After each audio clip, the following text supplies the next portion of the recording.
ನಮಸ್ಕಾರ ಎಲ್ಲ ವೀಕ್ಷಕರಿಗೆ, ಜಿ ಕನ್ನಡ ವೀಕ್ಷಕರಿಗೆ. ಷೇರು ಮಾರ್ಕೆಟೇ ಮಾತು ವಿತ್ ಸಾಗರ್ US. ಎಲ್ಲರೂ ಚೆನ್ನಾಗಿದ್ದೀರಾ ಅಂತ ಭಾವಿಸ್ತಾ ಫಸ್ಟ್ ಆಗಿ ಏನಾಗಿದೆ ಗ್ಲೋಬಲ್ ಮಾರ್ಕೆಟ್ಸ್, US ಮಾರ್ಕೆಟ್ ಕಡೆ ಗಮನ ಕೊಡೋಣ. US ಮಾರ್ಕೆಟ್ ನಿನ್ನೆ ಸ್ಕ್ರೀನಲ್ಲಿ ನೋಡ್ಬೋದು ನೀವು 31,598ಗೆ ಕ್ಲೋಸ್ ಆಗಿದೆ. After 4 days of continuous downfall. ನೋಡಿ ಇಲ್ಲಿ ಸ್ಕ್ರೀನಲ್ಲಿ ಕಾಣಿಸ್ತಿದೆ ನೋಡಿ, ಒಂದೊಂದಾಗೆ ಫಾಲ್ ಆಗ್ತಾನೇ ಇದೆ. ಆಫ್ಟರ್ ಮಾರ್ಕೆಟ್ 17ನೇ ತಾರೀಕು ಆಗಸ್ಟಿಂದ ನಾನ್ ಸ್ಟಾಪ್ ಫಾಲ್ ಆಗಿ ನಿನ್ನೆ ಮಾರ್ಕೆಟ್ US ಮಾರ್ಕೆಟ್ ಏನಾಗಿದೆ ಅಂದರೆ ನಿನ್ನೆ ಕೂಡ ಲೋ ಮಾಡಿತ್ತು 31,209, but end of the day positive ಆಗಿ ಕ್ಲೋಸ್ ಆಯಿತು. So after a week of downfall ಸ್ವಲ್ಪ ಚೇತರಿಕೆ ಕಂಡಿದೆ. ಇದರಿಂದ ಏನಾಗಿದೆ ಅಂದರೆ ಇವತ್ತಿನ ಮಾರ್ಕೆಟ್, ನಮ್ಮ ಇಂಡಿಯನ್ ಮಾರ್ಕೆಟ್ ಕೂಡ ಸ್ವಲ್ಪ ಪಾಸಿಟಿವ್ ಆಗಿ ಅಥವಾ ನ್ಯೂಟ್ರಲ್ ಬೇಸ್ಡಲ್ಲಿ ಓಪನ್ ಆಗುತ್ತೆ. ಇದು US ಮಾರ್ಕೆಟ್ ಕತೆ. ಆದರೆ ಇನ್ನು ನೆಕ್ಸ್ಟ್ ಗ್ಲೋಬಲ್ ಮಾರ್ಕೆಟ್ಸ್ ಏನು ಮಾಡಿದೆ ಲಾಸ್ಟ್ 2 ದಿನದಿಂದ, ಯಾಕಂದರೆ ತಿಳ್ಕೊಂಡ್ರೆ ನಮಗೊಂದು ಅರ್ಥ ಆಗುತ್ತೆ. UK ಮಾರ್ಕೆಟ್ಸ್ ನೋಡಿ ನೀವು ಸ್ಕ್ರೀನಲ್ಲಿ ಯಾವ ಥರ ಫಾಲ್ ಆಗ್ತಾ ಇದೆ ಅಂತ. It's a continuous blood bath ಅಂತ ಕರಿತೀವಿ ನಾವು ಮಾರ್ಕೆಟಲ್ಲಿ. ನೋಡಿ ಜರ್ಮನಿ ಮಾರ್ಕೆಟ್ ಏನಾಗಿದೆ, ಜರ್ಮನಿ ಮಾರ್ಕೆಟು ಲಾಸ್ಟ್ 15 ಡೇಸಿಂದ it's a continuous downfall. Next France market, ಎಲ್ಲ ಗ್ಲೋಬಲ್ ಮಾರ್ಕೆಟ್ ಎಲ್ಲ ಮಾರ್ಕೆಟ್ನ ಡೌನ್ಫಾಲ್ ಆಗ್ತಾ ಇರೋದ್ರಿಂದ ಫ್ರೆಂಚ್ ಮಾರ್ಕೆಟ್ ನೋಡಿ ಅದು ಕೂಡ ಖಂಡಿತ ನೋಡಿ ಲಾಸ್ಟ್ 7 ದಿನದಿಂದ ಕಂಟಿನ್ಯೂಸ್ ಆಗಿ ಫಾಲ್ ಆಗ್ತಿದೆ. ಹಾಗೂ ಈಗಿನ ಏಷ್ಯನ್ ಮಾರ್ಕೆಟ್ ಕಡೆ ಗಮನ ಕೊಡೋದಾದರೆ ಏಷ್ಯನ್ ಮಾರ್ಕೆಟಲ್ಲಿ ಇವಾಗ ಹಾಂಗ್ಕಾಂಗ್ ಮಾರ್ಕೆಟು ಡೌನ್ ಇದೆ, ತೈವಾನ್ ಮಾರ್ಕೆಟು ಡೌನ್ ಇದೆ, ಹಾಗೂ ಸಿಂಗಾಪುರ್ ಮಾರ್ಕೆಟು ಡೌನ್ ಇದೆ. So almost all markets down ಇದೆ. ಕಮಾಡಿಟಿ ಕೂಡ ಕಮ್ಮಿ ಆಗ್ತಾ ಇದೆ ಲಾಸ್ಟ್ 1 ವೀಕಿಂದ. ಈಗ ಸದ್ಯಕ್ಕೆ ಕೊರಿಯನ್ ಮಾರ್ಕೆಟ್ ಸ್ವಲ್ಪ ಹಪ್ಪಿದೆ, ಹಾಗೂ ಚೈನೀಸ್ ಮಾರ್ಕೆಟ್ ಸ್ವಲ್ಪ ಹಪ್ಪಿದೆ. ಸೊ ಇದರಿಂದ ಏನು ಅರ್ಥ ಆಗುತ್ತೆ ಅಂದರೆ ನಮಗೆ ಇವತ್ತು ಸೆಪ್ಟೆಂಬರ್ 2ನೇ ತಾರೀಕು ಆಗಿರೋದ್ರಿಂದ ಯಾವಾಗಲೂ ಮಂತ್ ಸ್ಟಾರ್ಟಿಂಗಲ್ಲಿ ತುಂಬ ನ್ಯೂಸ್ ಇರುತ್ತೆ. ಈಗ ನೀವು ಅರ್ಥ ಮಾಡ್ಕೋಬೇಕು, ಇಡೀ ಗ್ಲೋಬಲ್ ಮಾರ್ಕೆಟ್ ಫಾಲ್ ಆಗ್ತಿದೆ, ಇಂಡಿಯನ್ ಮಾರ್ಕೆಟ್ ಮಾತ್ರ ಫಾಲ್ ಆಗ್ತಿಲ್ಲ. ನಿಮಗೊಂದು ಡೇಟಾ ಕೊಡ್ತೀನಿ. ಸ್ಟಾಕ್ ಮಾರ್ಕೆಟ್ ಯಾವಾಗಲೂ ಡೇಟಾ ಇಂಪಾರ್ಟೆಂಟ್ ಆಗುತ್ತೆ. ಯಾವ ಡೇಟಾ ಅಂತ ಹೇಳಿದ್ರೆ ನಿಮಗೆ ಕ್ಲೀನಾಗಿ ಅರ್ಥ ಆಗುತ್ತೆ ಯಾವ ರೀತಿ ಮಾರ್ಕೆಟ್ ನಮ್ಮ ಇಂಡಿಯನ್ ಮಾರ್ಕೆಟ್ಸ್ ಪಾಸಿಟಿವ್ ಇದೆ ಅಂತ. US ಮಾರ್ಕೆಟಲ್ಲಿ 10% ಡೌನ್ ಆಗಿದೆ ಈ ವರ್ಷದಲ್ಲಿ. ಯುರೋಪಿಯನ್ ಮಾರ್ಕೆಟ್ಸ್ 5-6% ಡೌನ್ ಆಗಿದೆ ಈ ವರ್ಷದಲ್ಲಿ, ಅಂದರೆ ಜನವರಿ ಟು ಆಗಸ್ಟ್ವರೆಗೂ. ಬಟ್ ಇಂಡಿಯನ್ ಮಾರ್ಕೆಟ್ಸ್ ನ್ಯೂಟ್ರಲಲ್ಲಿದೆ. ಜನವರಿಲಿ ಏನಿತ್ತೋ ಅದೇ ರೇಟಲ್ಲಿದೆ. ಇದೆಲ್ಲ ಕಾರಣ ಏನು ಅಂತ ಕೇಳಿದ್ರೆ ಈಗ ಒಂದೊಂದೇ ಕಾರಣ ತಿಳಿಸ್ಕೊಡ್ತೀನಿ. ಇದರಿಂದ ನಮ್ಗೆ ಏನು ಅರ್ಥ ಆಗುತ್ತೆ ಅಂದರೆ ಅವು ಮಾರ್ಕೆಟಲ್ಲಿ ನಾವು ಹೇಗೆ ಟ್ರೇಡ್ ಮಾಡಬೇಕು ಅನ್ನೋದು ಗೊತ್ತಾಗುತ್ತೆ. ಫಸ್ಟ್, ಡೈರೆಕ್ಟ್ ಟ್ಯಾಕ್ಸ್ ಕಲೆಕ್ಷನ್ ಬಂದಿದೆ ಗೌರ್ಮೆಂಟ್ ಆಫ್ ಇಂಡಿಯಾಯಿಂದ. ನಿನ್ನೆ ಡೈರೆಕ್ಟ್ ಟ್ಯಾಕ್ಸ್ ಕಲೆಕ್ಷನ್ ಬಂದಿರೋದ್ರಿಂದ April, May, June, July, August ಇಷ್ಟು ತಿಂಗಳದು ಮಾರ್ಕೆಟಲ್ಲಿ ಏನು ಬಂದಿದೆ ಅಂದರೆ 4.8 lakhs crores ಬಂದಿದೆ. ಡೈರೆಕ್ಟ್ ಟ್ಯಾಕ್ಸಲ್ಲಿ ಇಷ್ಟೊಂದು 30% ಇನ್ಕಮ್ ಇನ್ಕ್ರೀಸ್ ಆಗಿದೆ ಗೌರ್ಮೆಂಟ್ ಕಿಟ್ಟಿಗೆ. 4.8 lakh crores ಜಾಸ್ತಿ ಬಂದಿದೆ. ಇದು ಎಷ್ಟು ಬಂದಿತ್ತು ಲಾಸ್ಟ್ ವರ್ಷದಲ್ಲಿ ಅಂದರೆ ನೀವು ಕೋವಿಡ್ ಇರೋದ್ರಿಂದ ಎಲ್ಲರಿಗೂ ಗೊತ್ತಿರುತ್ತೆ 3.6 lakh crore ಬಂದಿತ್ತು. ಈಗ 4.8 lakh crore ಬಂದಿದೆ. ಸೊ ಬಜೆಟ್ ಎಸ್ಟಿಮೇಟ್ ಏನಿದೆ ಅಂದರೆ ಈ ವರ್ಷಕ್ಕೆ 14 ಲಕ್ಷ ಕೋಟಿ ಇನ್ಕಮ್ ಬರುತ್ತೆ ಅಂತ ಬಜೆಟಲ್ಲಿ ತಿಳಿಸ್ಕೊಟ್ಟಿದ್ದಾರೆ ಫಿನಾನ್ಸ್ ಮಿನಿಸ್ಟರ್. ಈ ರೀತಿ ಕಲೆಕ್ಷನ್ ಬರ್ತಿರೋದು ನೋಡಿದ್ರೆ ಇಂಡಿಯನ್ ಎಕಾನಮಿಗೆ tax collection is on a positive note. ಏನಕ್ಕೆ ನೋಡಿ, ಇವಾಗ ಒಂದು ಅರ್ಥ ಮಾಡ್ಕೋಬೇಕು. ಇಡೀ ಗ್ಲೋಬಲ್ ಮಾರ್ಕೆಟು ಡೌನ್ ಇದೆ, ಗ್ಲೋಬಲ್ ನ್ಯೂಸು ಡೌನ್ ಇದೆ, ಎಲ್ಲ ಕಡೆ ಇನ್ಫ್ಲೇಷನ್ ಇದೆ, ರಿಸೆಷನ್ ಇದೆ, ನೆಗೆಟಿವ್ ಸೆಂಟಿಮೆಂಟ್ ಇದೆ. ಇಷ್ಟು ಕಂಟ್ರಿ ಗ್ಲೋಬಲ್ ಮಾರ್ಕೆಟಲ್ಲಿ ಇಂಡಿಯಾ ಅನ್ನೋ ಒಂದು ಐಲ್ಯಾಂಡಲ್ಲಿ ಗ್ರೋತ್ ಪಾಸಿಟಿವ್ ಆಗಿ ತೋರಿಸ್ತಿದೆ ಅಂದರೆ ವಾಟ್ ಈಸ್ ದ ಬ್ರೈಟ್ ಸ್ಪಾಟಿನ ಲೆಕ್ಕಾಚಾರ ಏನು ಅಂದರೆ, ಒಂದು ಎಲ್ಲ ನೆನ್ಪಿಟ್ಕೋಬೇಕು, ಡೈರೆಕ್ಟ್ ಟ್ಯಾಕ್ಸ್ ಕಲೆಕ್ಷನ್ ಇಂಪ್ರೂವ್ಮೆಂಟ್ ಆಗ್ತಿದೆ. ಈಗ ಡೈರೆಕ್ಟ್ ಟ್ಯಾಕ್ಸ್ ಆದಮೇಲೆ ಇನ್ನೊಂದು ಟ್ಯಾಕ್ಸ್ ಬರುತ್ತೆ, ಅದು ಇಂಡೈರೆಕ್ಟ್ ಟ್ಯಾಕ್ಸ್. ನಿನ್ನೆ ಡೇಟಾ ಬಂದಿದೆ, GST ಡೇಟಾ ಏನು ಬಂದಿದೆ ಅಂದರೆ 1.43 lakhs crores ಅಷ್ಟು GST ಡೇಟಾ ಬಂದಿದೆ. ಇದು ಲಾಸ್ಟ್ ಕಂಟಿನ್ಯೂಯಸ್ ಆಗಿ 6 monthsಯಿಂದ 1.4 lakhs crore ಮೇಲೆ ಪ್ರತಿ ತಿಂಗಳು ಬರ್ತಿದೆ. ಸೊ ಅಲ್ಲೂ 8.5 ಲಕ್ಷ ಕೋಟಿ ಗೌರ್ಮೆಂಟ್ ಬರ್ತಿದೆ. ಸೊ GST ಕಲೆಕ್ಷನ್ ಇಂಪ್ರೂವ್ಮೆಂಟ್ ಇದೆ, ಡೈರೆಕ್ಟ್ ಟ್ಯಾಕ್ಸ್ ಕಲೆಕ್ಷನ್ ಇಂಪ್ರೂವ್ಮೆಂಟ್ ಇದೆ. ಈ 2 ಟ್ಯಾಕ್ಸ್ ಕಲೆಕ್ಷನ್ ಇಂಪ್ರೂವ್ಮೆಂಟ್ ಇರೋದ್ರಿಂದ ಈ ವರ್ಷದಲ್ಲಿ ಖಂಡಿತವಾಗ್ಲೂ ಸ್ವಲ್ಪ ಟ್ಯಾಕ್ಸ್ ಕಲೆಕ್ಷನಲ್ಲಿ ಜಾಸ್ತಿ ಆಗುತ್ತೆ. ಇನ್ನು ನಾವು ಸ್ಟಾಕ್ ಮಾರ್ಕೆಟ್ ಕಡೆ ಗಮನ ಕೊಡೋದಾದರೆ ನಮಗೆ ಸೆಕ್ಯೂರಿಟಿ ಟ್ರಾನ್ಸಾಕ್ಷನ್ ಟ್ಯಾಕ್ಸ್ ಕೂಡ ನಮಗೆ ಇನ್ಕ್ರೀಸ್ ಮಾಡಿದ್ದಾರೆ. ಆ ಸೆಕ್ಯೂರಿಟಿ ಟ್ರಾನ್ಸಾಕ್ಷನ್ ಟ್ಯಾಕ್ಸಲ್ಲಿ ಏನು ನಾವು ತಿಳ್ಕೋಬೇಕು ಅಂದರೆ 10,000 ಕೋಟಿಯಷ್ಟು ಲಾಸ್ಟ್ 5 ತಿಂಗಳಲ್ಲಿ ಗೌರ್ಮೆಂಟ್ ಕಿಟ್ಟಿಗೆ ಬಂದಿದೆ. ಸೊ ಅದು ಕೂಡ ಒಳ್ಳೆ ಪಾಸಿಟಿವ್ ನ್ಯೂಸ್ ಆಗಿದೆ. ಆದರೆ ಟ್ರೇಡರ್ಸ್ಗೆ ಅದು ನೆಗೆಟಿವ್ ನ್ಯೂಸ್, ಯಾಕಂದರೆ ಟ್ಯಾಕ್ಸ್ ಜಾಸ್ತಿ ಪೇ ಮಾಡ್ತಿರ್ತಾರೆ. ಇದು ಆನ್ ಕಲೆಕ್ಷನ್ ಆಫ್ ಟ್ಯಾಕ್ಸ್ ಆದರೆ, ಇದರಿಂದ ಗ್ಲೋಬಲ್ ಏಜೆನ್ಸೀಸ್ ಏನು ಹೇಳ್ತಿದೆ, ಇಂಡಿಯಾ GDP ಗ್ರೋತ್ ಮೊನ್ನೆ ಗೌರ್ಮೆಂಟ್ ಆಫ್ ಇಂಡಿಯಾನೇ GDP ಡೇಟಾ ಅನೌನ್ಸ್ ಮಾಡಿದಾಗ 13.5% ಬಂದಿದೆ Q1. ದಯವಿಟ್ಟು ತಪ್ಪು ತಿಳ್ಕೊಬೇಡಿ, ಏನಾಗುತ್ತೆ ಅಂದರೆ ಅದು ಬೇಸ್ ಎಫೆಕ್ಟ್. 13.5% ಅಂದರೆ ನಾವು ಅಷ್ಟೊಂದು ಗ್ರೋ ಆಗಿಲ್ಲ. ಹೋದ ವರ್ಷದಲ್ಲಿ ಅದೇ ಟೈಮಲ್ಲಿ ಓಮಿಕ್ರಾನ್ ಇತ್ತು ಹಾಗೂ ಕೋವಿಡ್ ಸೆಕೆಂಡ್ ವೇವ್ ಇರೋದ್ರಿಂದ ಆ ಬೇಸ್ ಎಫೆಕ್ಟ್ಗೆ ಅಷ್ಟು GDP ಡೇಟಾ ಆಗಿ ಬಂದಿತ್ತು. ಇನ್ನು ನಾವು ಕ್ಯಾರಿ ಫಾರ್ವರ್ಡ್ ಹೋಗ್ತಾ ಗೌರ್ಮೆಂಟ್ ಆಫ್ ಇಂಡಿಯಾ ಏನು ಹೇಳ್ತಿದೆ ಅಂದರೆ, RBI ಏನು ಹೇಳ್ತಿದೆ ಅಂದರೆ 7ರಿಂದ 7.5% ಬರ್ಬೋದು ಈ ವರ್ಷಕ್ಕೆ GDP ಗ್ರೋತ್ ಅಂತ ಹೇಳ್ತಾ ಇದ್ದಾರೆ. ಯಾಕಂದರೆ 4 ಕ್ವಾರ್ಟರ್ಸ್ ಇರುತ್ತೆ, Q1, Q2, Q3, Q4 consolidate ಆಗಿ 7ರಿಂದ 7.5% ಗ್ರೋ ಆಗ್ಬೋದು ಅಂತ. ಹಾಗೂ ಇಲ್ಲಿ ಒಂದು ಒಳ್ಳೆಯ ಸಂಗತಿ ಏನು ಅಂದರೆ, ಎಲ್ಲ ಕಂಟ್ರೀಸು ನೆಗೆಟಿವ್ ಗ್ರೋತಲ್ಲಿರುವಾಗ ಕಂಟ್ರಿ ಕಾಲ್ಡ್ ಇಂಡಿಯಾ ನಮ್ಮದ್ರಲ್ಲಿ ನೋಡಿ ಎಷ್ಟು ಪಾಸಿಟಿವ್ ಆಗಿ ಹೋಗ್ತಿದೆ ಅಂತ. ಇದು ಒಂದು ಕಾರಣ ಸ್ಟಾಕ್ ಮಾರ್ಕೆಟಲ್ಲಿ ಏನಕ್ಕೆ ನಮ್ಮ ಶೇರ್ಸ್ ಬೀಳ್ತಿದೆ, ಆದರೆ ಎಲ್ಲ ಕಂಟ್ರಿ ಅಷ್ಟು ಬೀಳ್ತಿರೋ ಅನ್ನೋದಕ್ಕೆ ಒಂದು ಕಾರಣ. ಇದು ಮೂಡಿ ಅವ್ರು ಏನು ಹೇಳ್ತಾ ಇದ್ದಾರೆ ಅಂದರೆ, ಅವರೊಂದು ರೇಟಿಂಗ್ ಏಜೆನ್ಸಿ, ಅವ್ರು ಏನು ಹೇಳ್ತಾ ಇದ್ದಾರೆ ಅಂದರೆ 7.7% ಅಷ್ಟು GDP ಡೇಟಾ ಬರುತ್ತೆ ಅಂತ ಹೇಳ್ತಾ ಇದ್ದಾರೆ ಈ ವರ್ಷಕ್ಕೆ. ಅನಲಿಸ್ಟ್ ಫೋರ್ಕಾಸ್ಟ್ ಮಾಡಿದ್ದಾರೆ. ಅವರು ಹೋದ ವರ್ಷ ಏನು ಹೇಳಿದರು ಅಂದರೆ ಇನ್ನೂ ಜಾಸ್ತಿ ಬರುತ್ತೆ ಅಂತ ಹೇಳಿದರು, ಈಗ ಅದು ಇನ್ನೂ ಕಡಿಮೆ ಬರುತ್ತೆ ಅಂತ ಹೇಳಿದ್ದಾರೆ. ಅದೇ ರೀತಿ SBI ಕೂಡ ಪ್ರಿಡಿಕ್ಟ್ ಮಾಡಿದೆ, ಫೋರ್ಕಾಸ್ಟ್ ಮಾಡಿದೆ, GDP ಡೇಟಾ 7.2% ಅಷ್ಟು ಬರುತ್ತೆ ಅಂತ. ಅದು ಹೇಳಿದರು, ಈಗ 6.7% ಬರುತ್ತೆ ಅಂತ ಅವರು GDP ಡೇಟಾನ ಕಮ್ಮಿ ಮಾಡಿದ್ದಾರೆ. ಗೋಲ್ಡ್ಮನ್ ಸ್ಯಾಚು ಅಷ್ಟೇ 7.2 ಇಂದ 7%. ಸೊ ಇಲ್ಲಿ ಏನು ಅರ್ಥ ಆಗಬೇಕು ಅಂದರೆ, GDP ಡೇಟಾ ಮೊನ್ನೆ ತಾನೇ ಪಾಸಿಟಿವ್ ಆಗಿ ಬಂತು 13.5%.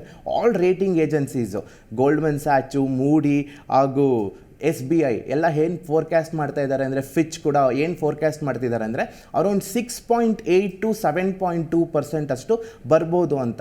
ಗೌರ್ಮೆಂಟ್ ಆಫ್ ಇಂಡಿಯಾ 7.5% ಹೇಳ್ತಿದ್ದಾರೆ. ಇದು ಒಂದು ಕಾರಣ ನೀವು ತಿಳ್ಕೊಬೇಕಾಗತ್ತೆ ಮಾರ್ಕೆಟಲ್ಲಿ ಏನಾಗುತ್ತೆ ಅಂತ. ನೆಕ್ಸ್ಟ್ ಇನ್ನೊಂದು ಡೇಟಾ ಏನು ಬಂತು ನಿನ್ನೆ, ಅದೇ ಹೇಳಿದ್ನಲ್ಲ, ಸೆಪ್ಟೆಂಬರ್ 1st ವೀಕಲ್ಲಿ ಯಾವುದೇ ಪ್ರತಿ ತಿಂಗಳು ಫಸ್ಟ್ ವೀಕಲ್ಲಿ ನಮಗೆ ಏನಾಗಿದೆ ಅಂತ ಗೊತ್ತಾಗುತ್ತೆ. ಲಾಸ್ಟ್ ಮಂತಲ್ಲಿ ಆಟೋಮೊಬೈಲ್ ಸೇಲ್ಸ್ ಡೇಟಾ ಬಂದಿದೆ. Automobile sales data after long time automobiles sales ತುಂಬ ಚೆನ್ನಾಗಿದೆ. I think they are making merry of the festival. ಇನ್ನು ಫೆಸ್ಟಿವಲ್ ಸೀಸನ್ ಕೂಡ ಜಾಸ್ತಿ ಆಗಿರೋದ್ರಿಂದ ಖಂಡಿತವಾಗ್ಲೂ ಆಟೋಮೊಬೈಲ್ ಸೆಕ್ಟರ್ಗೆ ಇದೊಂದು ಬೇಕಾಗಿತ್ತು, ಒಂದು ರೇ ಆಫ್ ಹೋಪ್ ಬೇಕಾಗಿತ್ತು. ನಿಮಗೀಗ ವಿತ್ ನಂಬರ್ಸ್ ಡೇಟಾ ಹೇಳ್ತೀನಿ, ಇದರಿಂದ ಸ್ಟಾಕ್ ಪ್ರೈಸಸ್ ಎಷ್ಟು ಇಂಪ್ಯಾಕ್ಟ್ ಆಗುತ್ತೆ ಅಂತ ನಿಮ್ಗೆ ಅರ್ಥ ಮಾಡ್ಕೋಬೋದು. ನಿನ್ನೆ ಬಂದಿರೋ ಮಾರುತಿ ಸುಜುಕಿ ಸೇಲ್ಸ್ ಡೇಟಾ ಏನು ಹೇಳ್ತಿದೆ ಅಂದರೆ, ಒಂದು ತಿಂಗಳಲ್ಲಿ ಮಾರುತಿ ಸುಜುಕಿ 1,34,000 ಅಷ್ಟು ಕಾರ್ಸ್ನ ಸೋಲ್ಡ್ ಮಾಡಿದೆ. 1,34,000. ಅದೇ ಆಗಸ್ಟ್ 2021ರಲ್ಲಿ 1,03,000 ಮಾಡಿತ್ತು. ಅಂದರೆ 30% ಮಾರುತಿ ಸುಜುಕಿ ಸೇಲ್ಸ್ ಇಂಪ್ರೂವ್ ಆಗಿದೆ. ಇದು ನಾನು ಮಾತಾಡ್ತಿರೋದು ಪ್ಯಾಸೆಂಜರ್ ಕಾರ್ ವೆಹಿಕಲ್ ಸೇಲ್ಸ್ ಬಗ್ಗೆ. ಮಾರುತಿನೇ ನಮ್ಮ ಇಂಡಿಯಾದಲ್ಲಿ ಮಾರ್ಕೆಟ್ ಲೀಡರ್. ಅಂದರೆ 1,34,000 ಅಷ್ಟು ಯೂನಿಟ್ಸ್ ಸೋಲ್ಡ್ ಆಗಿದೆ ಆಗಸ್ಟಲ್ಲಿ. ನೆಕ್ಸ್ಟ್ ಕಾಂಪಿಟೇಟರ್ ಯಾರು ಬರ್ತಾರೆ ಅಂದರೆ ಹುಂಡೈ ಮೋಟರ್ ಬರ್ತಾರೆ, 49,000 ಅಷ್ಟು ಸೇಲ್ಸ್ ಮಾಡಿದ್ದಾರೆ. ನೆಕ್ಸ್ಟು ಟಾಟಾ ಮೋಟರ್ಸ್ ಬರ್ತಾರೆ, 47,000 ಅಷ್ಟು ಯೂನಿಟ್ಸ್ನ ಸೇಲ್ ಮಾಡಿದ್ದಾರೆ. ಇದರಿಂದ ನಮ್ಗೆ ಏನು ಅರ್ಥ ಆಗುತ್ತೆ ಅಂದರೆ, Maruti is the market leader. ಹಾಗೂ ನೋಡಿ, ಟಾಟಾ ಮೋಟರ್ಸ್ 68% ಅಷ್ಟು ಮೇಲೆ ಹೋಗಿದ್ದಾರೆ. M&M ಅವರು 87% ಅಷ್ಟು ಮೇಲೆ ಹೋಗಿದ್ದಾರೆ. ಇದು ಕಾರ್ ಪ್ಯಾಸೆಂಜರ್ ಡೇಟಾ ಆದರೆ.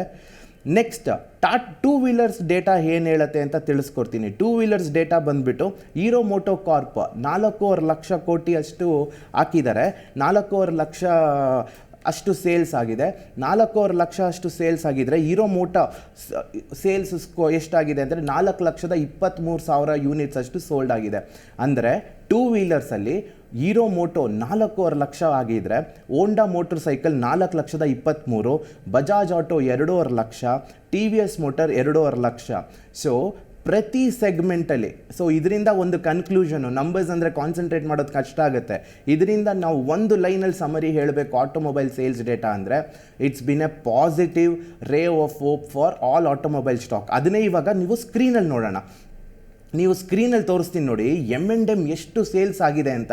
ಆ ಸ್ಕ್ರೀನಲ್ಲಿ ಏನು ತೋರಿಸುತ್ತೆ ಅಂದರೆ, ನಾವು ಸೇಲ್ಸ್ ಏನಾಗಿದೆಯೋ ಅದೇ ಅದು ಮಾರ್ಕೆಟಲ್ಲಿ ತೋರಿಸುತ್ತೆ ನಮಗೆ ಎಷ್ಟಾಗಿದೆ ಅಂತ. ನೀವೀಗ M&M ಸ್ಟಾಕ್ ನೋಡಿ, ಇಲ್ಲಿ ಸ್ಕ್ರೀನಲ್ಲಿ ನೋಡಿ, M&M ಎಷ್ಟು % ಅಪ್ ಆಗಿದೆ, 87% ಅಷ್ಟು ಸೇಲ್ಸ್ ಡೇಟಾ ಇಂಪ್ರೂವ್ ಆಗಿದೆ. ಸೊ M&M ಸ್ಟಾಕ್ ಪ್ರೈಸ್ ಏನಾಗಿರಬೇಕು, ನಿಮಗೊಂದು ಲಾಜಿಕ್ ಹೇಳ್ಕೊಡ್ತೀನಿ ನೋಡಿ. ಆದರೆ ಇದು ಯಾವಾಗಲೂ ವರ್ಕ್ ಆಗಲ್ಲ, ಯಾಕಂದರೆ stock market expect the unexpected. Sales ಜಾಸ್ತಿ ಆದರೆ, ಪ್ರಾಫಿಟ್ ಜಾಸ್ತಿ ಆದರೆ ಶೇರ್ ಪ್ರೈಸ್ ಜಾಸ್ತಿ ಆಗುತ್ತೆ. ಅದೇ ಥರ ಕೆಲವೊಮ್ಮೆ ಅದು ಉಲ್ಟಾ ಕೂಡ ಆಗುತ್ತೆ. ನೋಡಿ ಈಗ M&Mದು ನೋಡಿ ಎಷ್ಟಾಗಿದೆ ಅಂತ, 1,312 ರೂಪಾಯಿಗೆ ನಿನ್ನೆ ಮುಕ್ತಾಯ ಆಗಿದೆ, ಕ್ಲೋಸ್ ಆಗಿದೆ. ಲಾಸ್ಟ್ ಸ್ವಲ್ಪ ದಿನದಿಂದ ನಾವು ಅಬ್ಸರ್ವ್ ಮಾಡಿದ್ರೆ ಸ್ಕ್ರೀನಲ್ಲಿ ನೋಡ್ಬೋದು ನೀವು ನೋಡಿ, 850 ರೂಪಾಯಿ ಇರೋದ್ರಿಂದ ಈಗ 1300 ಹೋಗಿದೆ ಅಂದರೆ, ಈಗ ವೀಕ್ಲಿ ಚಾರ್ಟ್ ಹಾಕ್ತೀನಿ ನೋಡಿ, ಇನ್ನೂ ಕ್ಲೀನಾಗಿ ಗೊತ್ತಾಗುತ್ತೆ ನಿಮಗೆ ವಿತ್ ಕಂಪ್ಲೀಟ್ ನಾಲೆಜ್. ನೋಡಿ ಮಾರ್ಚಲ್ಲಿ ಎಷ್ಟಿತ್ತು, 730 ಇತ್ತು. 730ಇಂದ ನೋಡಿ ಇಲ್ಲಿ ಅಪ್ ಟ್ರೆಂಡ್ ನೋಡಿ, ಈ ಕ್ಯಾಂಡಲ್ಸ್ ಎಷ್ಟು ಏನು ಸಿಗ್ನಿಫೈ ಮಾಡ್ತಿದೆ ಅಂದರೆ ಈ ಮೂತ್ ತೋರಿಸ್ತಾ ಇದೆ ಮಾರ್ಕೆಟ್ ಮೇಲೆ ಹೋಗ್ತಿದೆ ಅಂತ. ಸೊ ಈಗ ನೀವು ಕನೆಕ್ಟ್ ದ ಡಾಟ್ ಮಾಡಿ, ಮಾರ್ಕೆಟ್ ಯಾವಾಗಲೂ ನಾವು ಕನೆಕ್ಟ್ ದ ಡಾಟ್ ಮಾಡಬೇಕು. ಸೇಲ್ಸ್ ಜಾಸ್ತಿ ಆಗ್ತಿದೆ M&Mಲ್ಲಿ, ಅದೇ ಥರ ಶೇರ್ ಪ್ರೈಸ್ ಜಾಸ್ತಿ ಆಗ್ತಿದೆ. ಈ ಕಾರ್ಯಕ್ರಮ ನೋಡೋದ್ರಿಂದ ನಿಮ್ಗೆ ಇಂಥ ಕ್ಲೂಸ್ ಸಿಕ್ಕಿದ್ರೆ ಖಂಡಿತವಾಗ್ಲೂ ನಿಮಗೆ ಅರ್ಥ ಆಗುತ್ತೆ ಮಾರ್ಕೆಟಲ್ಲಿ ಏನು ಮಾಡಬೇಕು ಅಂತ. ಸೊ ಒಂದು ಆಟೋಮೊಬೈಲ್ ಸೇಲ್ಸ್ ಡೇಟಾ, ಇದೆಲ್ಲ ಇವಾಗ ಕನೆಕ್ಟ್ ಮಾಡಬೇಕು. ಇಡೀ episode macro economics of India, ಏನಕ್ಕೆ ಇಡೀ ವರ್ಲ್ಡ್ ಮಾರ್ಕೆಟ್ ಬೀಳ್ತಿದ್ರು, ಇಂಡಿಯನ್ ಮಾರ್ಕೆಟ್ ಸ್ವಲ್ಪ ಸ್ಟೇಬಲ್ ಆಗಿದೆ, ಕಮ್ಮಿ ಬೀಳ್ತಿದೆ ಅನ್ನೋದಕ್ಕೆ ಒಂದು ಫಸ್ಟ್ ಪಾಯಿಂಟ್ ನಾವೇನು ತಿಳ್ಕೊಂಡ್ವಿ, ಡೈರೆಕ್ಟ್ ಟ್ಯಾಕ್ಸ್ ಕಲೆಕ್ಷನ್ ಇಂಪ್ರೂವ್ಮೆಂಟ್ ಆಗ್ತಿದೆ, indirect tax collection GST improve ಆಗ್ತಿದೆ, ಆಟೋಮೊಬೈಲ್ ಸೇಲ್ಸ್ ಡೇಟಾ ಇಂಪ್ರೂವ್ ಆಗ್ತಿದೆ. ನೆಕ್ಸ್ಟ್ ಏನು ಡೇಟಾ ಬಂತು ನಿನ್ನೆ ಅಂದರೆ ಮ್ಯಾನುಫ್ಯಾಕ್ಚರಿಂಗ್ ಡೇಟಾ ಬಂತು. ಮ್ಯಾನುಫ್ಯಾಕ್ಚರಿಂಗ್ ಡೇಟಾ 56.2 ಬಂದಿದೆ, PMI ಮ್ಯಾನುಫ್ಯಾಕ್ಚರಿಂಗ್ ಡೇಟಾ. ಅಬೋವ್ 50 ಬಂದರೆ ಎಕಾನಮಿ ಮೇಲೆ ಹೋಗ್ತಿದೆ ಅಂತ ಅರ್ಥ. ಇದು ಕೂಡ ಒಂದು ಪಾಸಿಟಿವ್ ಸೈನ್ ಆಯಿತು. ನೋಡಿ ಮ್ಯಾನುಫ್ಯಾಕ್ಚರಿಂಗ್ ಡೇಟಾನೂ ಇಂಪ್ರೂವ್ ಆಗಿದೆ. ಇದರಿಂದ ನಮಗೇನು ತಿಳಿಸುತ್ತೆ ಅಂದರೆ ಇಂಡಿಯನ್ ಎಕಾನಮಿ ಸ್ವಲ್ಪ ಸ್ಟೇಬಲಲ್ಲಿದೆ ಅಂತ. ಆದರೆ ಇಷ್ಟು ರೇ ಆಫ್ ಓಪಲ್ಲಿ, ಅದೇ ಹೇಳ್ತಾರಲ್ಲ ಲೈಫಲ್ಲಿ ಒಂದು ಓಪ್ ಬಂದರೆ ಒಂದು ಡಾರ್ಕ್ನೆಸ್ಸು ಬರುತ್ತೆ ಅಂತ, ಒಂದು ಸಿಗ್ನಿಫಿಕೆಂಟ್ ಚಾಲೆಂಜ್ ಏನು ಡೇಟಾ ಬಂತು ನಿನ್ನೆ ಅಂದರೆ ಅನ್ಎಂಪ್ಲಾಯ್ಮೆಂಟ್ ಡೇಟಾ ಬಂತು. CMEI ಬಂದುಬಿಟ್ಟು ಅನೌನ್ಸ್ ಮಾಡಿದ್ರು 8.2% ಅಷ್ಟು ಅನ್ಎಂಪ್ಲಾಯ್ಮೆಂಟ್ ರೇಟ್ ಇದೆ ಆಗಸ್ಟ್ನಲ್ಲಿ, and it's a highest for this year. So ಅರ್ಬನ್ನಲ್ಲಿ ಅನ್ಎಂಪ್ಲಾಯ್ಮೆಂಟ್ ಜಾಸ್ತಿ ಇದೆ, ರೂರಲ್ ಇಂಡಿಯಾಗಿಂತ ಅರ್ಬನ್ ಎಂಪ್ಲಾಯ್ಮೆಂಟ್ ಜಾಸ್ತಿ ಇರೋದ್ರಿಂದ ಇದು ಒಂದು ಸ್ವಲ್ಪ ಚಾಲೆಂಜಿಂಗ್ ಫ್ಯಾಕ್ಟರ್. ಇಂಡಿಯಾದಲ್ಲಿ ಆಗಸ್ಟಲ್ಲಿ 4 ಮಿಲಿಯನ್ಸ್ ಜಾಬ್ಸ್ನ ಆ್ಯಡ್ ಆಗಿದೆ. 1 ಮಿಲಿಯನ್ ಅಂದರೆ 10 ಲಕ್ಷ, 4 ಮಿಲಿಯನ್ಸ್ ಅಂದರೆ 40 ಲಕ್ಷ ಜಾಬ್ಸ್ ಕ್ರಿಯೇಟ್ ಆಗಿದೆ ಆಗಸ್ಟಲ್ಲಿ. And it is not as per the expected, ಯಾಕಂದರೆ ನಮಗಿರೋ ಪಾಪ್ಯುಲೇಷನಲ್ಲಿ ಇನ್ನೂ ಜಾಬ್ಸ್ ಅಡಿಷನ್ ಆಗ್ತಾ ಇರಬೇಕು. ಸೊ ಇದು ನಿನ್ನೆ ಒಂದು ಚಾಲೆಂಜಿಂಗ್ ಡೇಟಾ ಏನು ಬಂದಿದೆ ಅಂದರೆ ಅನ್ಎಂಪ್ಲಾಯ್ಮೆಂಟ್ ರೇಟ್ ಸ್ವಲ್ಪ ಕಡಿಮೆ ಆಗಿದೆ ಅಂತ. ನೆಕ್ಸ್ಟ್ ಇದರಲ್ಲಿ ಇವಾಗ ಇಂಡಿಯಾದಲ್ಲಿ ಮಾರ್ಕೆಟಲ್ಲಿ ನೀವು ಅರ್ಥ ಮಾಡ್ಕೊಂಡ್ರಿ ಪಾಸಿಟಿವ್ ಏನಿದೆ ನ್ಯೂಸು, ನೆಗೆಟಿವ್ ನ್ಯೂಸ್ ಏನಿದೆ ಅಂತ. ಒಂದು ವೆರಿ ಪಾಸಿಟಿವ್ ನ್ಯೂಸ್ ಏನಾಗಿದೆ ಅಂದರೆ ಕ್ರೂಡ್ ಆಯಿಲ್ $105 ಹತ್ರ ನಡೀತಿದ್ದು ಇವಾಗ $92 ಬಂದಿದೆ. ಅದು ವೆರಿ ವೆರಿ ಪಾಸಿಟಿವ್ ಸೈನ್. ಪ್ರತಿದಿನ ವೀಕ್ಷಕರು ಜಿ ಕನ್ನಡ ನ್ಯೂಸಲ್ಲಿ ನೋಡ್ತಿರೋರು ಎಲ್ಲರಿಗೂ ಗೊತ್ತಾಗಿರುತ್ತೆ, ಕ್ರೂಡ್ ಪ್ರೈಸ್ ಯಾವಾಗಲೂ ಕಡಿಮೆ ಬರುತ್ತೋ ಆವಾಗ ಇಂಡಿಯನ್ ಮಾರ್ಕೆಟ್ಗೆ ಒಳ್ಳೆಯದು. ಯಾಕಂದರೆ ನಾವು ಒಂದು ದಿನಕ್ಕೆ ಕ್ರೂಡ್ ಎಷ್ಟು ಇಂಪೋರ್ಟ್ ಮಾಡ್ತೀವಿ ಅಂದರೆ 40,50,000 ಅಷ್ಟು, 40,50,000 crude oil barrel per day ನಾವು ಇಂಪೋರ್ಟ್ ಮಾಡ್ತೀವಿ. ಅಂದರೆ ನಮಗೆ ಬೇಕು ಅದು ಕನ್ಸಂಪ್ಷನ್ಗೆ. ನಾವು 3 ಕಂಟ್ರಿಯಿಂದ ತುಂಬ ಜಾಸ್ತಿ ತೊಗೊತೀವಿ. ಒಂದು Saudi Arabia 21% market share, next Iraq 20%, next ಬಂದು ರಷ್ಯಾ 18%. ಈಗ ರಷ್ಯಾ ಯುಕ್ರೇನ್ ವಾರ್ ಆಗಿರೋದ್ರಿಂದ ಈ 3 ಕಂಟ್ರಿಯಿಂದ ನಾವು ಇಂಪೋರ್ಟ್ ಮಾಡ್ತಿರೋದ್ರಿಂದ ನಮ್ಮ ಕರೆನ್ಸಿಲಿ ಏನಾಗುತ್ತೆ, ನಾವು ಫಾರಿನ್ ಎಕ್ಸ್ಚೇಂಜ್ ಪ್ರೈಸಸ್ ಜಾಸ್ತಿ ಪೇ ಮಾಡಬೇಕಾಗತ್ತೆ, ನಮ್ಮ ಇಂಪೋರ್ಟ್ ಬಿಲ್ಲು ಜಾಸ್ತಿ ಆಗುತ್ತೆ. ಅದರಿಂದಕ್ಕೋಸ್ಕರ ಏನಾಗಿದೆ, USD ಡಾಲರ್ ಬಂದುಬಿಟ್ಟು 80ವರೆಗೂ ಟಚ್ ಆಗಿ ಈಗ 79.65 to 75 ರೇಂಜಲ್ಲಿ ಟ್ರೇಡ್ ಆಗ್ತಿದೆ. ಇದು ಒಂದು ಬ್ರೈಟ್ ಸ್ಪಾಟ್. ಈಗ $92ಗಿಂತ ಇನ್ನೂ ಕಡಿಮೆ ಆಗೋದು ಬರೋದಾದರೆ ಖಂಡಿತವಾಗ್ಲೂ ಅದು ಕ್ರೂಡ್ ಪ್ರೈಸ್ಗೆ ನಮಗೆ ಬೆನಿಫಿಟ್ ಆಗುತ್ತೆ. ಅದೊಂದು ಗ್ಲೋಬಲ್ ಟ್ರಿಗರ್ ನಮಗೆ ಹೆಲ್ಪ್ ಆಗುತ್ತೆ. ಈಗ ಇಷ್ಟು ಅರ್ಥ ಮಾಡ್ಕೊಂಡ್ಮೇಲೆ ಇವತ್ತಿನ ಬ್ಯಾಂಕ್ ನಿಫ್ಟಿಲಿ ಹೇಗೆ ಟ್ರೇಡ್ ಮಾಡಬೇಕು, ನಿಫ್ಟಿಲಿ ಏನು ಟ್ರೇಡ್ ಮಾಡಬೇಕು, ಕ್ಲೂಸ್ ಏನಿದೆ ಸ್ಟಾಕಲ್ಲಿ ಅಂದರೆ ನೀವೀಗ ಸ್ಕ್ರೀನಲ್ಲಿ ನೋಡಿ. ಫಸ್ಟು ನಾವು ನಿಫ್ಟಿ ಕಡೆ ಗಮನ ಕೊಡೋಣ. ನಿಫ್ಟಿಯ ಮ್ಯಾಜಿಕ್ ನಂಬರ್ ಏನು ಅಂತ, ಯಾಕಂದರೆ ಹೋದ ವಾರದಿಂದ ನಾವು ಒಂದು ಮ್ಯಾಜಿಕ್ ನಂಬರ್ ಹೇಳ್ತಾ ಇದೆ, ಎಲ್ಲರಿಗೂ ತಿಳಿಸ್ಕೊಂಡು ಅರ್ಥ ಆದಂಗೆ 17,630 is a very very very magical number ಅಂತ ನಾನು ನಿಮಗೆ ನಿನ್ನೆ ತಿಳಿಸಿದ್ದೆ. ಒಂದು ವಾರದಿಂದ ತಿಳಿಸ್ತಿದ್ದೀನಿ ನಾನು ನಿಮಗೆ. ನಿನ್ನೆ ಏನು ಕ್ಲೋಸ್ ಆಗಿದೆ ಸ್ಕ್ರೀನಲ್ಲಿ ನೋಡಿ, 17,542. ಸೊ ಇದರಿಂದ ನಮ್ಗೆ ಅರ್ಥ ಆಗಿರೋದು ಏನು ಅಂದರೆ ಗ್ಲೋಬಲ್ ಮಾರ್ಕೆಟ್ ಸೆಂಟಿಮೆಂಟ್ ಅಂತೂ ತುಂಬ ಪ್ರಾಬ್ಲಮ್ಯಾಟಿಕ್ ಆಗಿದೆ, ಚಾಲೆಂಜಿಂಗ್ ಇದೆ. ಲಾಸ್ಟ್ ಕ್ವಾರ್ಟರ್ ಅಂದರೆ ಈಗ ಅಕ್ಟೋಬರ್, ನವಂಬರ್, ಡಿಸೆಂಬರ್ ಇನ್ನೂ 3 ತಿಂಗಳು ತುಂಬ ಚಾಲೆಂಜಿಂಗ್ ಇರುತ್ತೆ. ಆದರೆ ಇಂಡಿಯನ್ ಮಾರ್ಕೆಟ್ ಏನಕ್ಕೆ ಸ್ಟೇಬಲ್ ಆಗಿದೆ ಅಂದರೆ ನಮ್ಮ ಡೊಮೆಸ್ಟಿಕ್ಕಾಗಿ ಸ್ವಲ್ಪ ಸ್ಟ್ರಾಂಗ್ ಆಗಿದ್ದೀವಿ, ಸ್ಟ್ರಾಂಗ್ ಫುಟ್ ಹೋಲ್ಡಿಂಗಲ್ಲಿದ್ದೀವಿ. ಬಟ್ ಒಂದು ನೆನ್ಪಿಟ್ಕೊಳ್ಳಿ, ಸ್ಟಾಕ್ ಮಾರ್ಕೆಟಲ್ಲಿ ಫಾರಿನ್ ಇನ್ಸ್ಟಿಟ್ಯೂಷನಲ್ ಇನ್ವೆಸ್ಟರ್ಸ್ ಏನು ಮಾಡ್ತಾರೆ ಅನ್ನೋದು ಕಡೆ ಗಮನ ಕೊಡಬೇಕಾಗತ್ತೆ. ಮೊನ್ನೆ 4,000 ಕೋಟಿ ಅಷ್ಟು ಬೈ ಮಾಡಿದ್ರು, ನಿನ್ನೆ ನಿನ್ನೆ 2,500 ಕೋಟಿಯಷ್ಟು ಸೆಲ್ ಮಾಡಿದ್ದಾರೆ. ಈ ಸ್ಮಾಲ್ ಕ್ಲೂಸ್ನ ನಾವು ಕರೆಕ್ಟಾಗಿ ತಿಳ್ಕೊಂಡ್ರೆ ಬೆಳಗ್ಗೆ 9 ಕಾಲಿಂದ 3:30ವರೆಗೂ ನಾವು ಕ್ಲೀನಾಗಿ ಟ್ರೇಡ್ ಮಾಡ್ಬೋದಾಗತ್ತೆ. ಫಾರಿನ್ ಇನ್ಸ್ಟಿಟ್ಯೂಷನಲ್ ಇನ್ವೆಸ್ಟರ್ಸು ನಿನ್ನೆ 2,500 ಕೋಟಿಯಷ್ಟು ಸೆಲ್ ಮಾಡಿದ್ದಾರೆ. ಈ ಸೆಲ್ಲಿಂಗ್ ಈ ತಿಂಗಳು ಪೂರ್ತಿ ಕಂಟಿನ್ಯೂ ಆಗುತ್ತಾ ಅಥವಾ ತಿರ್ಗಾ ಹೋದ ಮಂತಲ್ಲಿ ಅವರು 50,000 ಕೋಟಿಯಷ್ಟು ಬೈ ಮಾಡಿದ್ರು, ಅದೇ ಥರ ಬೈಯಿಂಗ್ ಆಗುತ್ತಾ ಅನ್ನೋದು ನೋಡಬೇಕಾಗತ್ತೆ. ದಯವಿಟ್ಟು ನನ್ನ ಎಕ್ಸ್ಪೀರಿಯನ್ಸ್ ಮಾರ್ಕೆಟಲ್ಲಿ ಏನು ತಿಳಿಸ್ಬಲ್ಲೆ ನಿಮಗೆ ಅಂದರೆ, ಸೊ ದಟ್ ಇದೊಂದು ಕಾಷನ್ ಆಫ್ ನಿಮಗೆ ಏನು ಕಾಷನ್ ಕೊಡ್ಬೋದು ಅಂದರೆ, ಎಲ್ಲ ಮಾರ್ಕೆಟು ಡೌನ್ ಇರುವಾಗ ಇಂಡಿಯನ್ ಮಾರ್ಕೆಟಿಂಗ್ ಅಪ್ ಇರುವಾಗ ಸೊ ಆದಷ್ಟು ನಾವು ತುಂಬ ಪಾಸಿಟಿವ್ ಆಗಿ ಇರೋದು ಬೇಡ. ತುಂಬ ಪಾಸಿಟಿವ್ ಆಗಂದರೆ ಕೆಲವು ಸ್ಟಾಕ್ಸ್ಗಳು ಮೇಲೆ ಹೋದರೂ ಪರವಾಗಿಲ್ಲ, ನಾವು ಈ ಟೈಮಲ್ಲಿ ಬೈ ಮಾಡೋಕ್ಕೆ ಹೋಗಿ 10 ರೂಪಾಯಿ ಬೈ ಮಾಡೋಕ್ಕೆ ಹೋಗಿ 100 ರೂಪಾಯಿ ಕಳ್ಕೊಳ್ಳೋ ಸಮಯ ಆಗಿರ್ಬೋದು. ಸೊ ಆದಷ್ಟು ಸ್ವಲ್ಪ ಟೈಮ್ ಕೊಡೋಣ, ಮಾರ್ಕೆಟ್ಗೆ ಟೈಮ್ ಕೊಡೋಣ.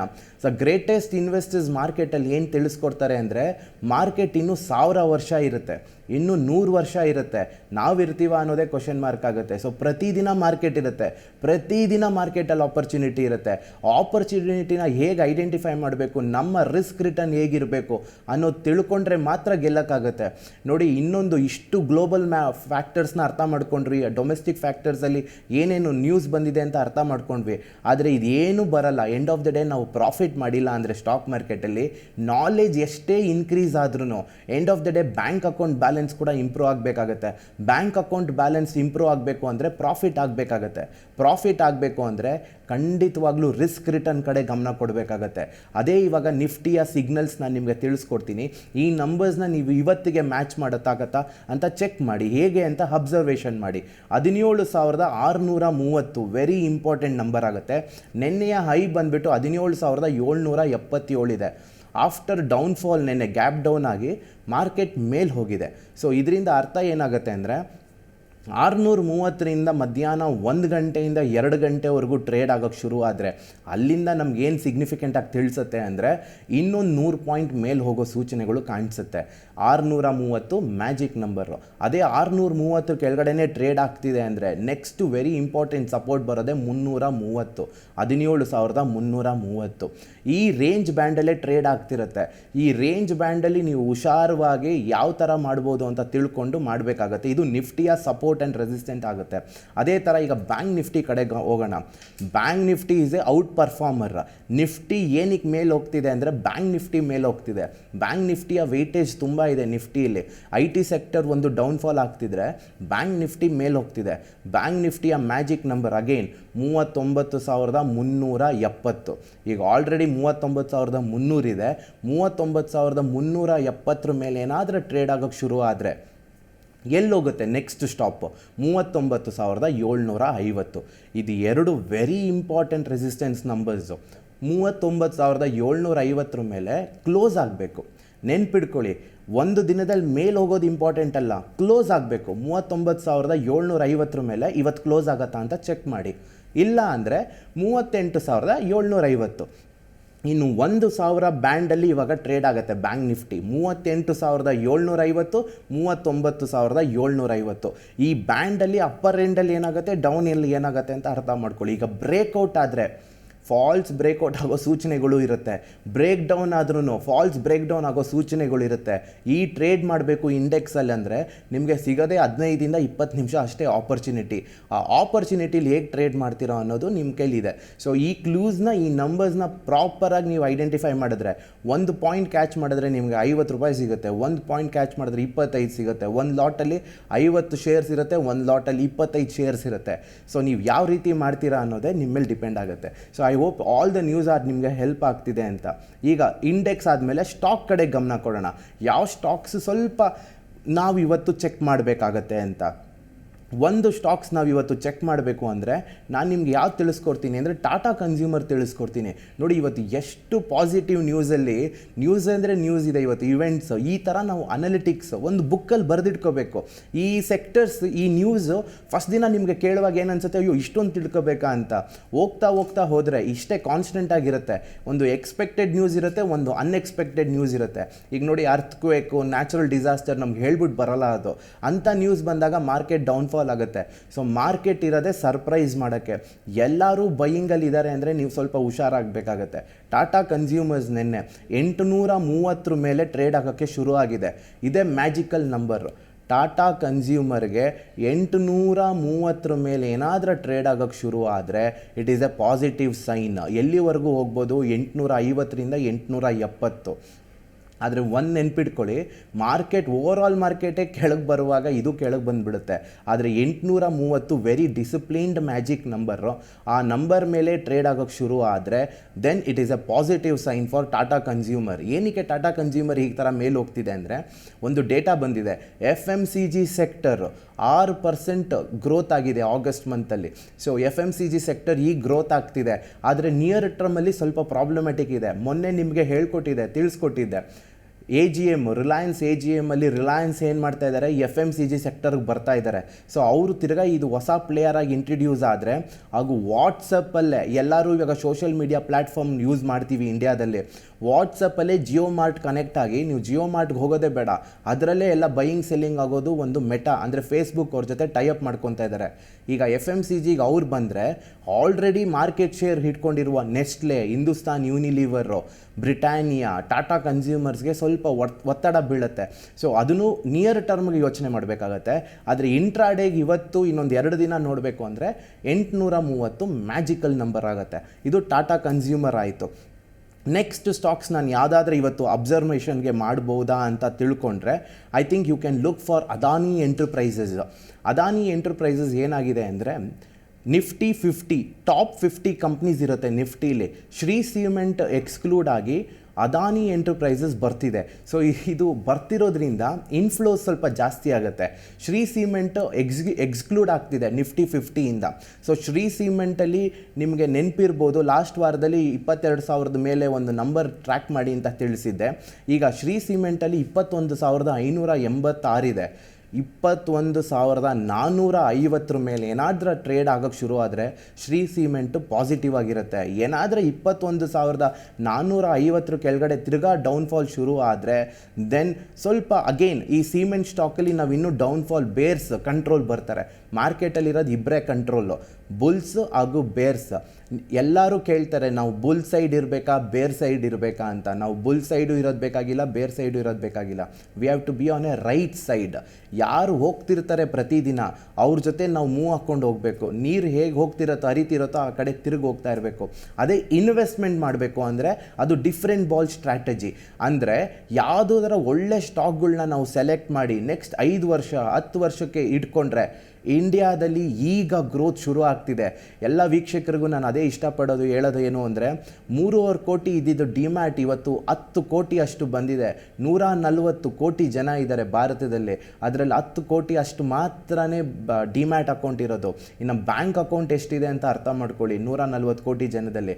ಸೊ ತುಂಬ ಗ್ರೋತ್ ಇದೆ ಸ್ಟಾಕ್ ಮಾರ್ಕೆಟಲ್ಲಿ. ಹಾಗಂತ ಜಸ್ಟ್ ಅಕೌಂಟನ್ನು ಓಪನ್ ಮಾಡಿಕೊಂಡು ಟ್ರೇಡ್ ಮಾಡೋಕ್ಕೆ ಹೋದರೆ ಖಂಡಿತ ನಾವು ಲಾಸ್ ಮಾಡ್ಕೋತೀವಿ. ಇಲ್ಲಿ ಬೇಕಾಗಿರೋದು ಡಿಫ್ರೆಂಟ್ ಕ್ಯಾರೆಕ್ಟರ್. ನಮಗೆ ಲೈಫಲ್ಲಿ ಹೇಗೆ ಒಂದು ಕ್ಯಾರೆಕ್ಟರ್ ಬೇಕಾಗುತ್ತೋ ಸ್ಟಾಕ್ ಮಾರ್ಕೆಟ್ಗೂ ಒಂದು ಕ್ಯಾರೆಕ್ಟರ್ ಬೇಕಾಗುತ್ತೆ. ಆ ಕ್ಯಾರೆಕ್ಟರ್ನ ಅಳವಡಿಸ್ಕೊಂಡ್ರೆ ಖಂಡಿತವಾಗ್ಲೂ ನಾವು ತಿಳಿಸ್ಕೋಬೋದು ಯಾವ ಥರ ಅಂತ. ಅದರಲ್ಲಿ ಬೇಕಾಗಿರೋ ಫಸ್ಟ್ ಕ್ಯಾರೆಕ್ಟರ್ ಏನು ಅಂದರೆ, ಇವತ್ತು ನಾನು 9 ಮಾರ್ಕೆಟಲ್ಲಿ ಓಪನ್ ಆಗ್ತಿದ್ರೆ ಏನೇನು ನ್ಯೂಸು ಇವೆಂಟ್ಸ್ನ ತಿಳ್ಕೊಂಡಿದ್ರೆ ಅದು ಫಸ್ಟ್ ಕ್ಯಾರೆಕ್ಟರು. ಅದನ್ನು ಇವತ್ತಿನ ಎಪಿಸೋಡಲ್ಲಿ ನೀವು ತಿಳ್ಕೊಂಡಿದ್ದೀರಾ.